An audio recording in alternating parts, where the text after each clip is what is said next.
Okay, good morning to you. Welcome to the Gainsborough studio, Felixstowe TV.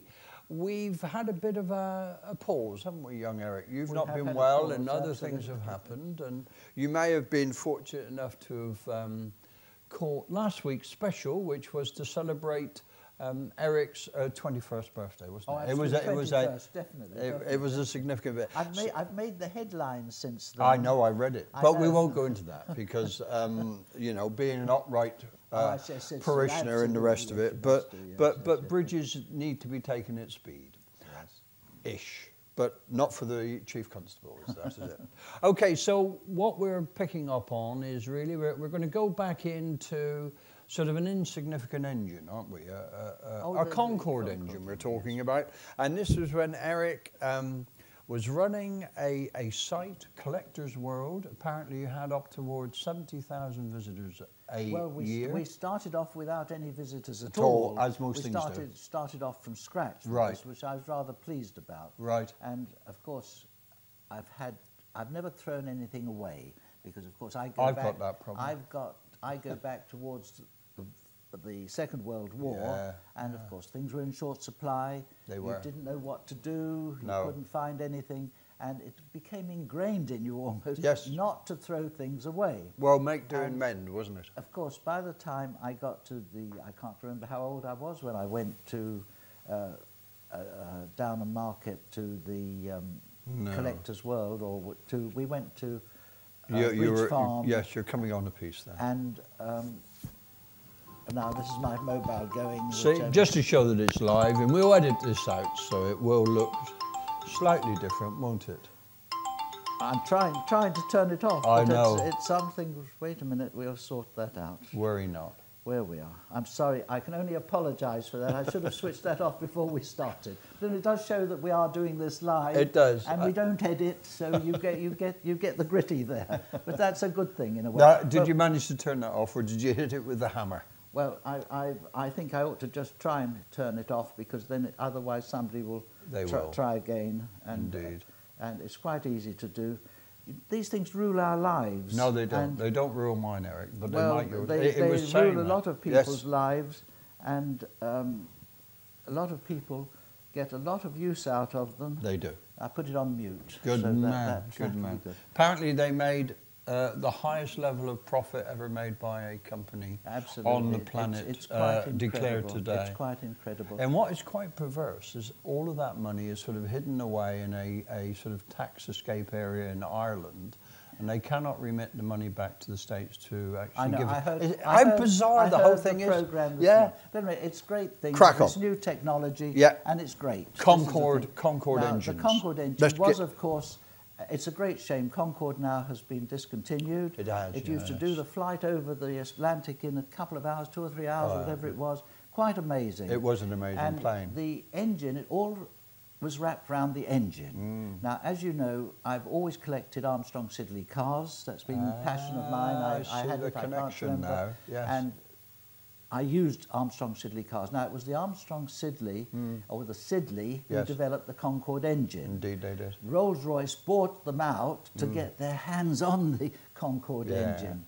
But anyway, to cut a long story short, of course, when we went to Bridge Farm, I had all these collections, never thrown anything away all my life, for the reason we were talking about just now. You know, ingrained in me from the Second World War. Time of nothing. You didn't have things. People don't realise it. You know, when you just cannot get anything, there's no imports coming in. No. And your home market was military. In the second or third year of war, there was just literally nothing about. So you got into that habit. You just didn't throw anything away. No. Everything was made use of.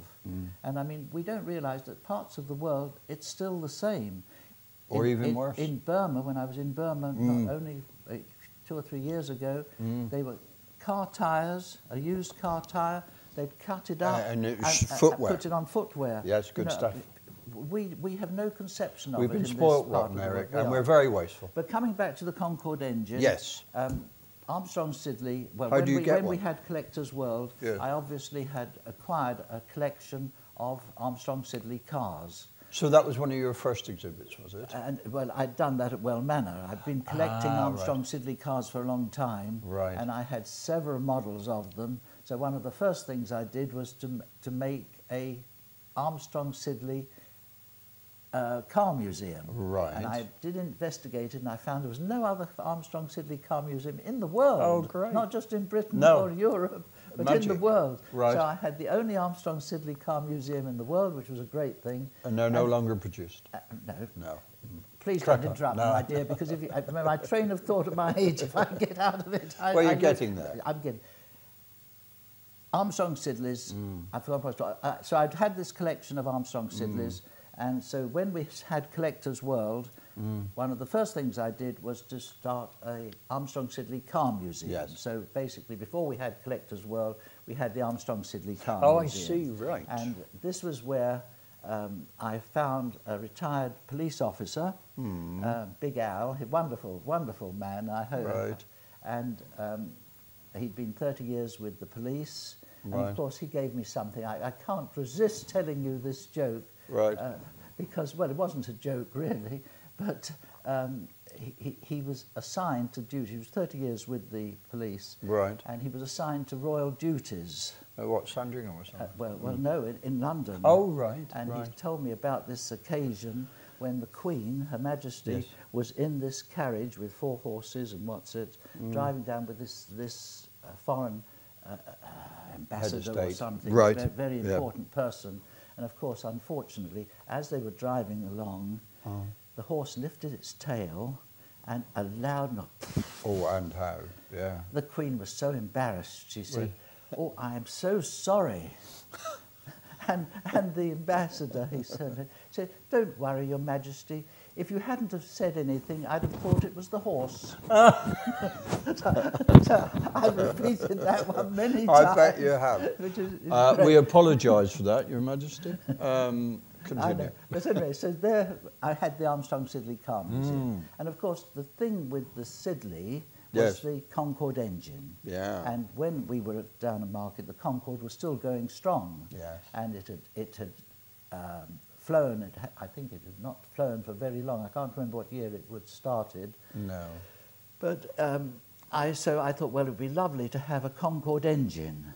So as you do, I got in touch with the War Office, and I said, well, is it possible to find a Concorde engine? Oh, right. And they said, well, get in touch with Duxford. We're quite happy for you to have a Concorde. It was an Armstrong Siddeley car museum. It'd be a good thing to have a Concorde engine. It would relate, yes.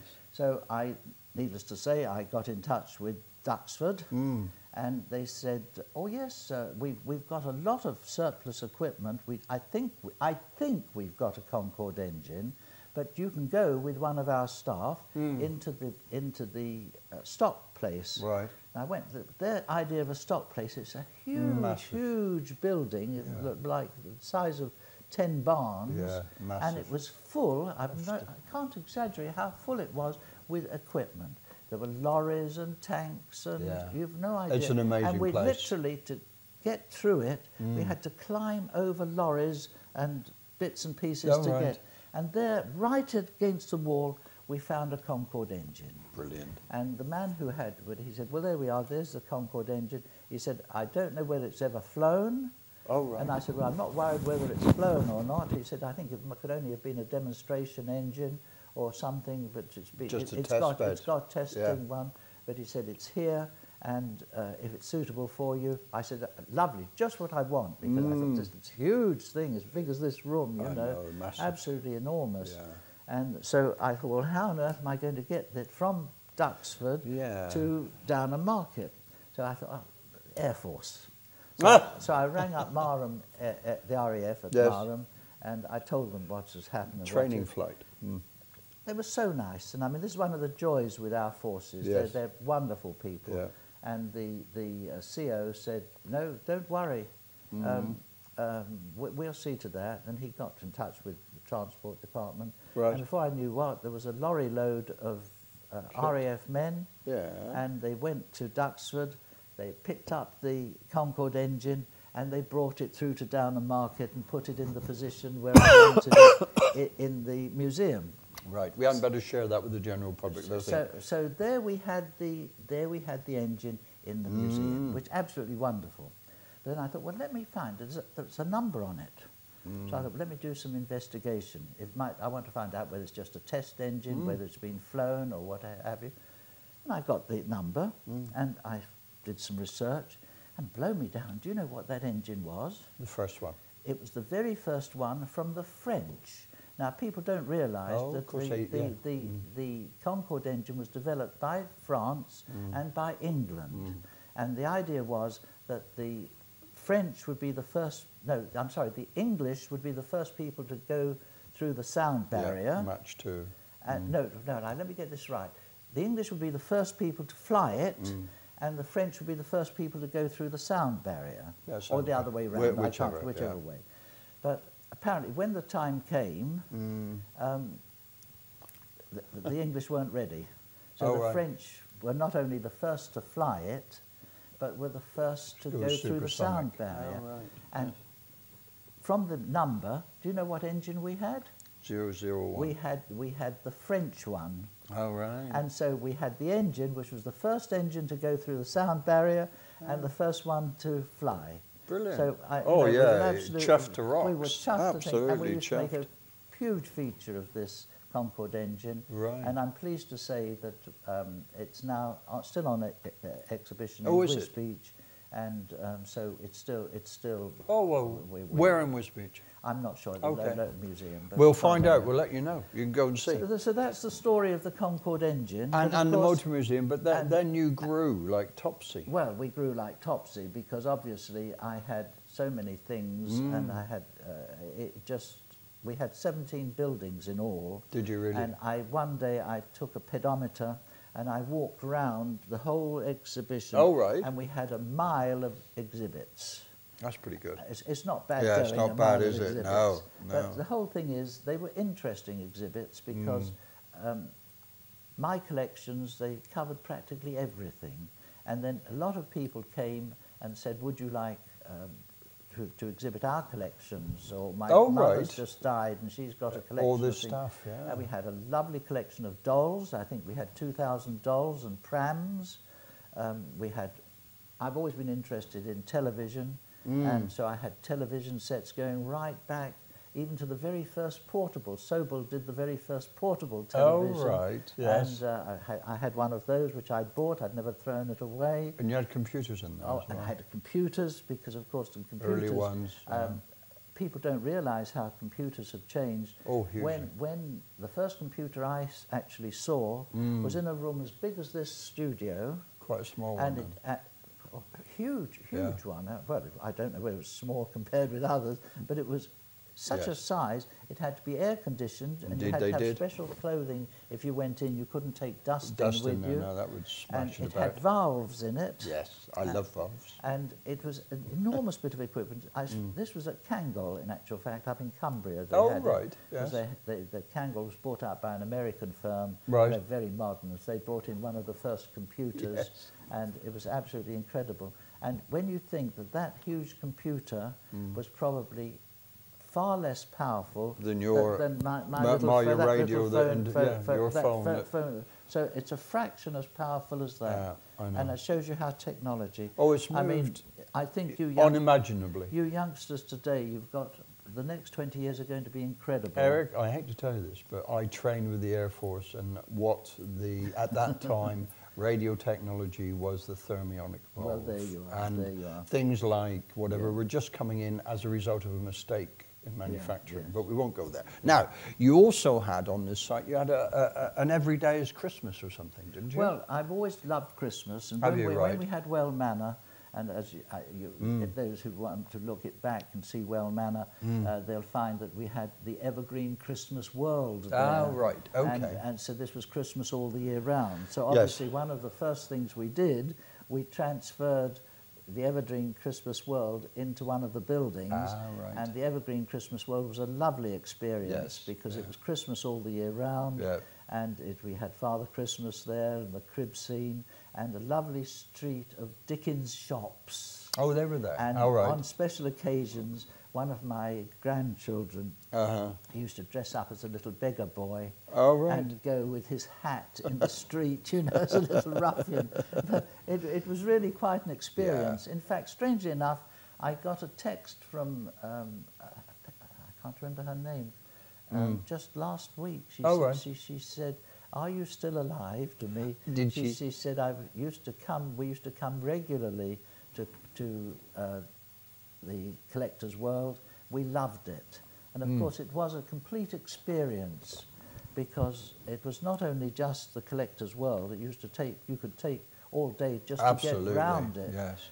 Because we had a Barbara Cartland's room, because Barbara Cartland was a dear friend of mine. That was the Norfolk Punch connection, wasn't it? Well, or whatever. It originated with Norfolk Punch, but she became a very dear friend. She came and she took the millionth bottle off this production line for me, and she was such a wonderful person. And I think she died at the age of, was it 98? She was knocking something? on, she was, yes. But she was such a wonderful character. And of course her books were, I think we can all learn from her. I think I've said this in the past, because every day after lunch she would sit down and she would dictate for 20 minutes, half an hour. And that way she used to write 200 books, or no, was it 50 books a year? I can't remember. Some tremendous. Amazing. She wrote 750 novels in her lifetime. Yes. All with the same plot. And she also, once again, shows you how people today aren't motivated, because her marriage fell apart, and she had children to support. And what did she do? She didn't just, nowadays people just sit back and let life take over. She got out there and got on with it. She got on and started writing. All her books had practically the same plot. Same plot. There was nothing dirty about them. They were all a love story, practically the same plot. Make you feel good. Wonderful. They sold so well in Europe, because people wanted simple books in English, so they could read it in English. Well, yes, that's true. And I can't speak highly enough about Barbara. Now, you also had some connection with Lizzie Goddard? Oh, Lisa Goddard, another wonderful actress. Yeah, I remember her. And why I admired Lisa Goddard so much is because she's such a she was a practical actress. Yes, she was, very good. She was so good. And she had health problems, and she overcame them. She still worked with them, and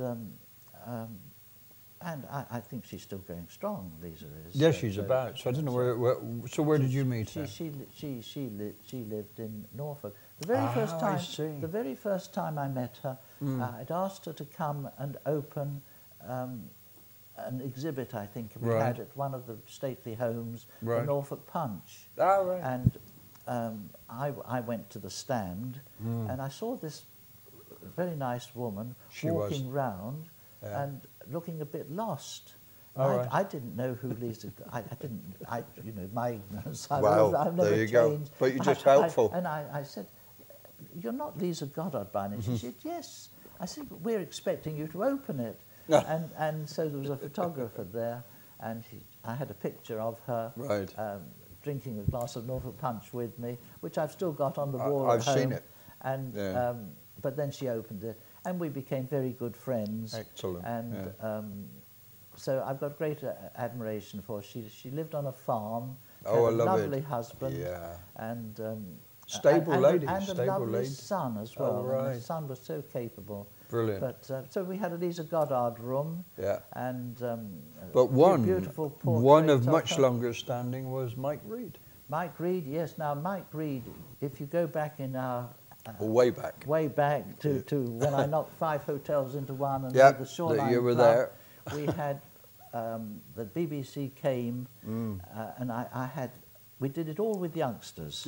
And one of the youngsters, I can't remember, was 14 or 15, was Mike Reid. Oh, right. And the BBC came, and because we started the first all-night raves... Yes, so you're responsible for that then. But we did it very, very strictly in those days. Nowadays, I don't know, but we had off-duty military police as what have you. But the BBC said, we want to have a youngster playing a bit of music on it. What sort of DJing? Well, no, just a bit of extra Oh, right. introduction or something. Mm-hmm. And I said, I've just got just the person for you. Boodum. This youngster, Mike Reed, because I knew he played the guitar. All right. And I always remember he sat there with his guitar and he strummed away, "Where have all the flowers Oh, gone?" lovely song. I like that song. And Good for then modelling. the BBC, they played it, obviously, but then it won some award, this shoot, you Yeah. know, of us the all-night thing, because they stayed all night with us and Yeah. showed it. And it went all the way around the world. Oh, did it? And We so should find that. we ought Yeah. to find that. Yeah, it we might be should. worth Yeah, the it's out there interesting thing to somewhere. get. But no, quite intriguing. So he developed from you. So did he start DJing then Well, with you? I don't know. It's, No. I probably know it, but you know, my old age, We'll drag it out at some point. I tend to forget things, but So- we had these personality rooms, Right. which were very nice, and we had this Dickens Street. Yes. And then, of course, one of the joys of Downham Market was that we had a chapel there. And I don't know whether you know Walsingham, the shrine Yes. at Walsingham, Yes. but this was a medieval shrine, or way back, and they used to have, apparently, It's a pilgrim's route. these pilgrims' route, and along the pilgrims' route there would be chapels a day's walk apart. Yes, yes. And we had one of these chapels on our site. Brilliant. So obviously I recreated it, and it became part of the exhibit. Right. But not only was it part of it, but we were supplied it. We had Mass said there, because we're Roman Catholics. Oh, right. And we had Mass said there every week. Right. And we even had the Blessed Sacrament there, which is a very rare thing in They do, private yes. chapels. But the bishop came, and Brilliant. it was a wonderful But then you occasion. couldn't leave it like that, could you? Pardon? You had to go and get a bell. Oh, well, yeah, well, I Same must place. remember that when at Well Manor, I learnt bell ringing. One of my many Ah, skills was right. bell ringing. I Right. loved it. It was, it's a very, anybody should take it up. You can take it up at any age. Yes, you can. Just if Yes. you hear the bells being practiced, Yeah. go along to the, to the tower, and they'll Have a meet you with look-see. open arms, and they'll teach you how to ring bells. It's a lovely experience. But I learnt to ring it, but so obviously when I came to Downham Market, I didn't ring any bells then, because obviously there wasn't a church in Downham Market who had a ringing Right. set there. And so I thought, well, I suddenly heard that somewhere they were destroying Right. a tower or something. I can't remember where it was. Right. But I found this bell, All right. and I thought, well, that'd be wonderful to have a ringing church bell. Right. And it was, I can't remember, it was 3,500 weight, or a very big They one. are, good size yeah, one. they But are big, aren't fortunately, they? it came complete with the wheel. Oh, the and whole bit, the whole lot. mechanism. So, Oh, right. so I built a tower for it. All by itself. And I so, love it. so all our visitors, if I was taking the groups round, I did occasionally, I would say, well, now here's our church bell, and I'll demonstrate bell ringing for you. And I used to actually ring the bell. Oh, great. But it was I don't think anybody else had ever had a ringing church No, bell. but for that to go alongside a chapel on the pilgrim route is a lovely, It's lovely a thought. lovely, It was a lovely very thought. nice thought And of to course, do. the wonderful school at Swaffham. Swaffham wasn't very far from Downham Market. Oh, right, yes. And there was the girls' school at Swaffham, run by a wonderful order of nuns. Right. And Sister Frances was the headmistress, and she used to bring the girls over regularly. We used to have little, how shall I say, she used to always bring the class that was leaving, Oh, and right. I'd give them a talk. Sort of a and leaving trip. and Yeah. what's it. We used to have processions, Uh-huh. and she was a wonderful supporter of what we were doing there. That's very good. And we've always supported her because she's, and I think they've just had their 100 centenary. Have they really? Which is not bad. Glorious. for a Did you convent. go to that or not? I helped to write the book, which she did Oh, brilliant. about it. So, Now, in addition to all of that, you had a cart collection, it would appear. oh, we had so many different collections. The cart collection, I think, was a very good one because we had every type of horse-drawn vehicle you can imagine. Oh, there's a few of And those. ours are Yes. such a range of them. And I was blessed with that with the travellers, the local travellers. Now, people have such a mixed opinion about travellers, and there are two sorts of travellers. They're very There's broad the church. goods travellers who are akin to the gypsies, and or Romanis, I think. You don't call them it is gypsies, now. the Romanis, and there's The some tinker. which aren't very good. But I was associated with the good travellers, and they've got quite a how shall I say, a hierarchy. They do, and very much the so. head of the area, The family is big. the family, he always used to come and visit me about once every 2 or 3 months. Oh, did he? And I always used to give him medication, and we used to have a nice chat and a drink and Oh, right. what have you. And he put me on the track of any number of different carts. Did he really? And I found so many different ones. Right. And it was a very intriguing. We had a whole building which was just of horse-drawn vehicles. So what were these, traps and then going up? Pony traps, and carriages, dog carts, all dog that sort carts, of thing. every conceivable one. Glorious. Flog It, you know, the television Yes, program. yes. They came and they did a 20-minute program on Collector's World. Did they? And, right. And in fact, I can't remember the presenter's name. He's a well-known presenter. Yeah, right. Some years. Glasses and enthused. No glasses. Not him. A couple of years later, I put on the television, and there he was doing a Flog It. I listened to this, and he did a repeat of my Collector's World. Right. And he said, "This is my favourite programme Isn't that lovely? we've ever done." So I love that. Isn't that And glorious? we've got a copy of it. So we should put it in on this, shouldn't we? We must put that on. Well, I think we're rapidly, would you believe, moving towards the end of the half hour. Are we? Okay. Isn't that quick? But I must tell you about the cobbler's shop. Yes, you because must. people don't You realise nowadays. Hand cobbling. You just go out and you buy a pair of shoes, And then throw 'em when away. it's away, throw it and go and buy Yeah, another one. The yeah. soles seem to run away. But in my youth, and I expect in your Oh, youth definitely. too, the shoes You never used to threw have- shoes away. No, not a question of throwing them away. No. After a month or two, you'd have a hole appear in the bottom, and you used to take it along to the cobbler or to the shoe mender, and he'd put a new sole on it or a new heel on it. Just get And your nowadays hobnails we never on. do that. No. And of course the old cobbler's shop, it was a thing in itself. Every area had its own shoe Indeed, they did. mender, and They so did. people would be a regular thing. You take your shoes to be mended, the children's shoes to be mended. Yes. Gone completely today. So you had all that tooling. And so suddenly somebody said to me, "Well, there's a lovely old cobbler's shop. I can't remember which town it was, and Going out it's of been business." closed down." Yeah. So I went there, and what had happened? The cobbler had died, and yes. his wife, Right. he'd been there for 50 years or something quite. And I explained to her we were collectors. Well, she said, "Well, I'd love to preserve my husband's memory." Oh, I said, "Well, we'll transfer the whole shop to Collector's World." Lovely. And so it'll be done. So I took a lot of photographs, and we took the whole shop, this old cobbler's shop, which had been there for 50 years, and we reinstalled it in Collector's World. As was. Absolutely down to the scraps of Stuff on the floor and what's it. Yeah. And so you had the whole thing exactly as it was. And that's what we tried to do. It was really to create It's a community memory, isn't it? And we need more of those. We really do. Coming back to the computers, we had all the different computers coming from that huge one. Yeah. Well, we didn't have one of those, but we had photographs.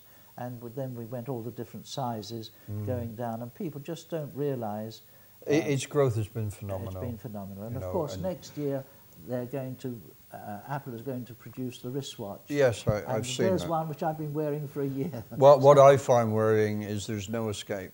Increasingly, there is no escape. No escape. Well, now, we haven't even discussed the animals, the wolfhound or the peacocks or the cattle. People used to come just for those. Well, wolfhounds are glorious. We had Buster, who was a lovely old wolfhound, and he used to plod along. We used to have a picnic area. Slightly bigger than you, Bella. Yeah, had a picnic area, and he'd plod over to this picnic area, and eat all their sandwiches for them, all their cakes, and then plod away again. And you know, people used to come just to do that. Yeah, we had 20 peacocks. Peacocks are lovely creatures. I've got reservations on those. And they used to fly up to the top of the trees because they roost in the top of trees, which people don't realise. But they make such a noise. They do. And but they're wonderful watchdogs. We had a long drive up to Collector's World.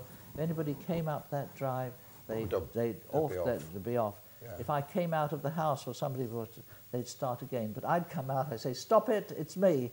and they'd stop just like that. Astounding. Now, you also had, quite rarely, a rare breed cattle, Lincolnshire Reds. Lincolnshire Reds, yes. So they must be all of that very hardy cattle, were they? Well, they were out all the year. Were they really? We had a lovely herd. I started off with, I can't remember, 3 or 4 of them. Right. But we ended up with about 12 or 15. Right. And I went to great length of trouble when we left to pass them on or sell them to a farmer who took the lot, because I wanted them all to stay together. Oh, they're going to go as a family, because they were a family. Yeah, they were wonderful. They are. And then we had, I can't remember what it was, a special bull, and he had long horns and long hair. I can't remember. I can't remember what breed it was. Like the Scottish Highland cattle. That's right, something like that. It was really big, absolutely amazing stuff. But people used to love coming, and they used to come over and over again. And I think it was very sad, as you know. I know. We built it up from nothing to 70,000 visitors a year, which is quite a lot. We had our own restaurant, and people would come for the day. And as I say, confirmed by this woman, years afterwards have written to me to say she used to come regularly to it. Absolutely. But it is no more. I sold it on with the proviso, and I only sold it because I was reaching an age, right? And I thought, well, it needs to expand. And these people, it was a consortium of Birmingham business people, really, and they said they were going to take it on and expand it and do the whole bit. And unfortunately, it didn't work out like that, and they asset stripped and they've sold it. Oh, so the whole collection just went to the four winds. But that is life. That is life. You accept it, and there's a reason for it. It gave a lot of pleasure while we had it, and so this is what it is. Well, there you go, folks. We're certainly at the end of our half an hour. This, at some point, may well be edited, such as intervening phone calls, etc., etc., etc.